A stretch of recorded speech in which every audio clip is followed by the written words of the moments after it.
Alors, la performance d'une SCPI, nous l'appréhendons en tant que Goodwell Fournay de la même manière que la performance d'un placement en action. Pourquoi?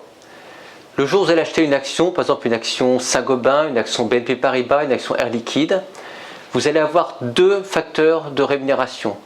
Tout d'abord, les dividendes versés par votre action.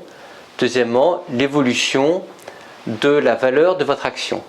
Pour une SCPI, c'est pareil.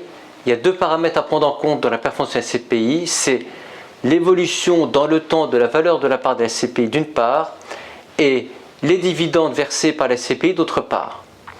Il faut savoir qu'une SCPI ne peut pas avoir une valeur d'achat ou de revente qui sorte de la fourchette de plus 10, moins 10 par rapport à sa valeur de reconstitution. Donc qu'est-ce qui s'est passé ces dernières années? C'est qu'il y a des SCPI qui étaient investis dans des immeubles dont la valeur a baissé. Ces SCPI ont dû baisser la valeur de la part, et même si elles versaient par ailleurs un dividende de 4 ou de 5%, ce dividende ne permettait pas de compenser la baisse de valeur de la part.